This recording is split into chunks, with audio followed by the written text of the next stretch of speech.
Okay, thank you all for your patience. We return to public session of the Nottoway Electoral Board at 6:15 p.m. Thank you for your patience.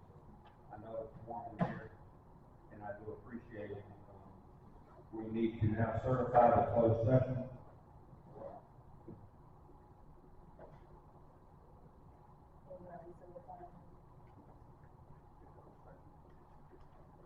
I certify that nothing was spoken on, but what was on the agenda as suitable for closed session. You make a motion. No, what we have to do is certify that nothing was discussed, but what we said something will be discussed. All right, pursuant to the declaration of closed session under 2.23711, I will now ask each board member to certify that nothing was discussed outside and beyond the stated purpose was in the agenda.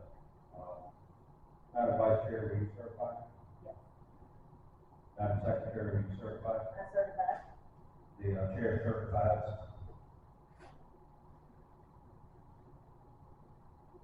At this point in the meeting, we're going to move to public comment.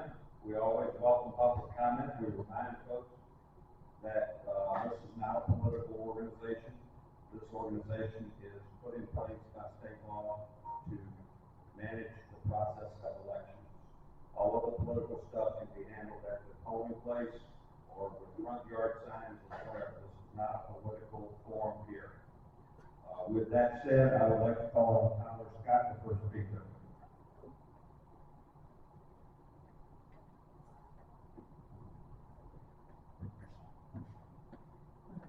Is this working? Is it?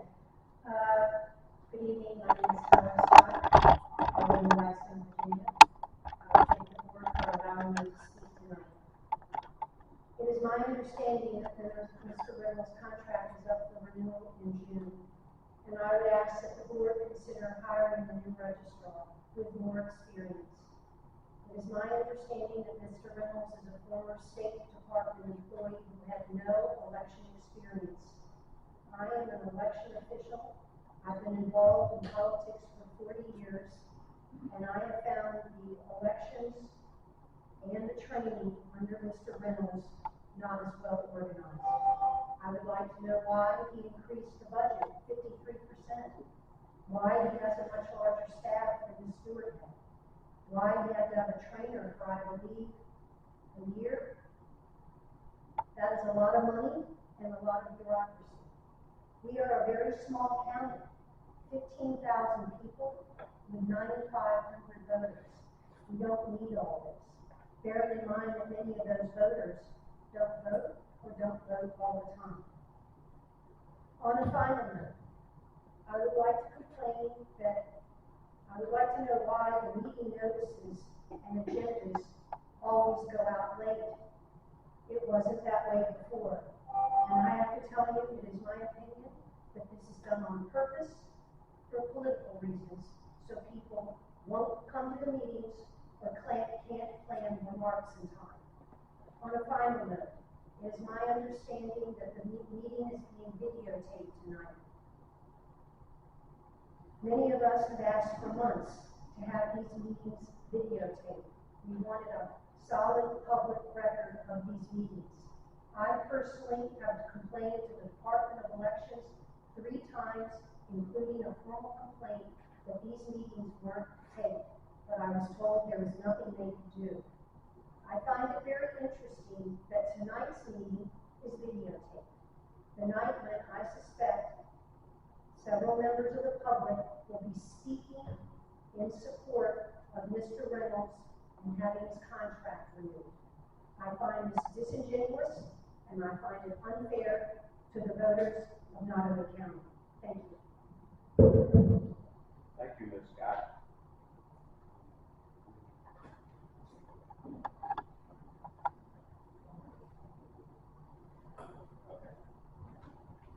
All right, thank you very much. Glasses back on. Arlene Robertson will be our next speaker.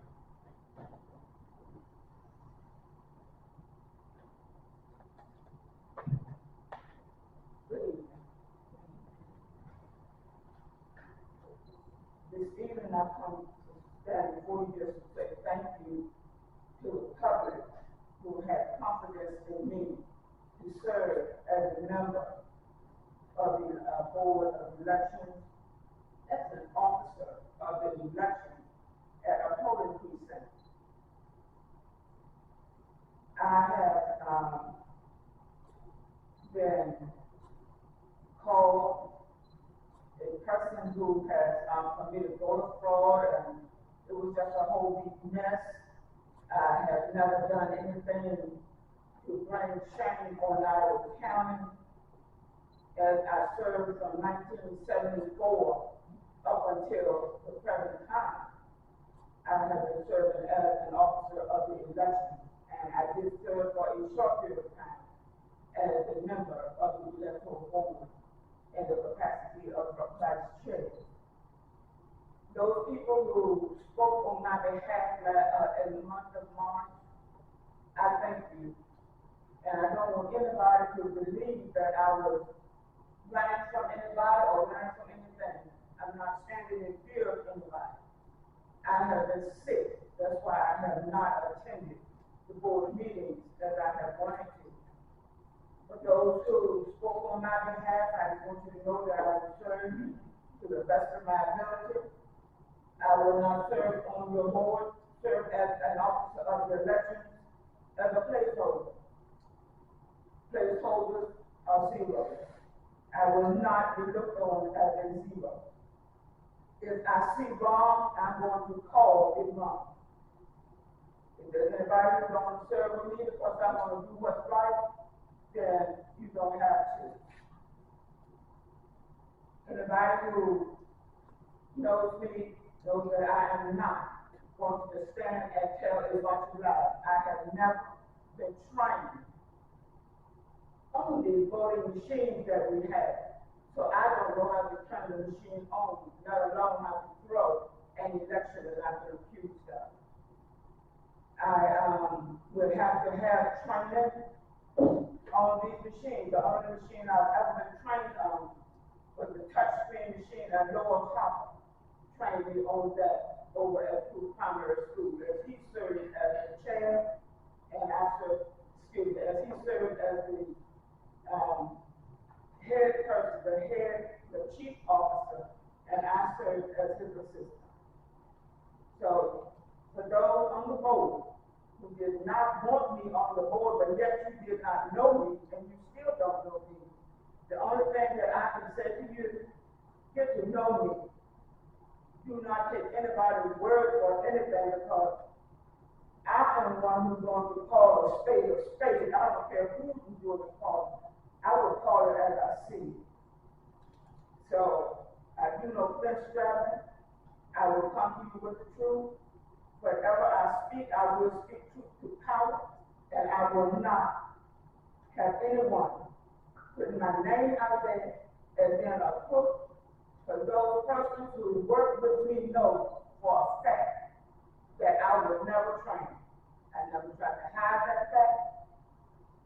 However, there are those who have spoken against me in negativity, and I had nothing to say. I prayed over it. I asked the Lord to bridle my tongue, which He did, and I never had to get up before the public and say one word up until now. And I give thanks to those people who have the faith and the confidence in me to continue doing what I need to do. And to the board members, I can now say thank you for reappointing me to this board. I have nothing more to say other than I will work as an officer of the election if the Lord says the same, and I will not, under any circumstance, go to an election polling place and sit there, like I said, at a zero. Thank you. Thank you.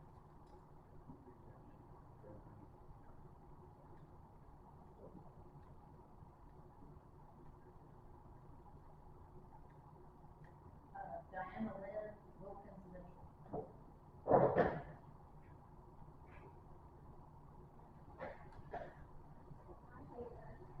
Hello. Thank you so much for letting me come and speak this evening. I'm going to speak off the cuff because I actually had planned on being at the previous meeting that was announced, and then of course things happened, things got changed around, so this was a little bit, I was a little unprepared. So I know there's been a lot of controversy over removing registrars, and it's not just here in Albion County. It's across the Commonwealth of Virginia, 133 localities in our great state, and they've all experienced some growing pains, and when there's a change in the political party, therefore there's a change in how the board is situated, and whoever is the leading political party has the majority on the board. Just as in the past, 2 Democrats were the leading members, now it's 2 Republicans because we have a Republican governor. Somehow, in all of the things going on, we have lost sight of one, just an important fact, which is the Code of Virginia dictates how we move forward in everything we do. And so all the rest of it is noise. It's political noise, it's meanness, it's backstabbing, it's jabbing, it's horrible, is what it is. But on the 15th of May, Jason S. Mieres, that was the Attorney General for the state of Virginia, issued a opinion in reference to an issue that was presented to him. And I'm going to leave this out. I might paraphrase a little bit. You asked whether upon the expiration of the General Registrar's 4-year term of office, an electoral board is required to reappoint the